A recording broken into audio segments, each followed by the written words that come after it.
السلام علیکم ورحمۃ اللہ۔ پیارے ناظرین، ہمیشہ کی طرح آج پھر اس نئی ویڈیو میں آپ سب کا ویلکم کہتا ہوں۔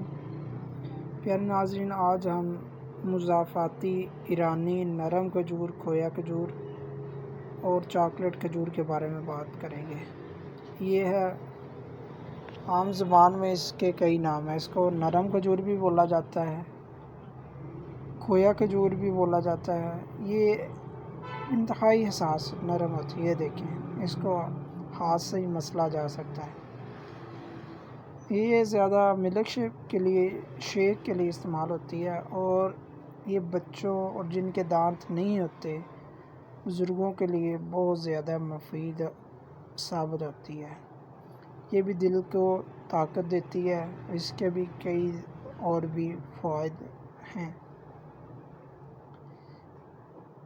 جی پیارے ناظرین، اب دوسری کھجور کی طرف آتا ہوں۔ یہ ہے چاکلیٹ کھجور۔ دیکھنے میں یہ تقریباً کلمی کھجور جیسی لگتی ہے، جس طرح کلمی کھجور کی شکل ہوتی ہے ویسے ہی ہے۔ یہ دیکھیں پیارے ناظرین، میں ایک پکڑ کے آپ کو دکھاتا ہوں۔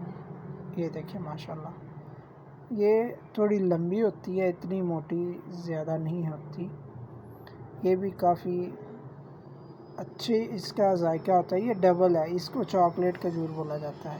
ایک تو کھجور اور دوسرا چاکلیٹ کا بھی فائدہ اس میں پایا جاتا ہے۔ پیارے ناظرین، یہ آج کی ویڈیو تھی۔ اگر پسند آئے پلیز لائک کیجیے گا۔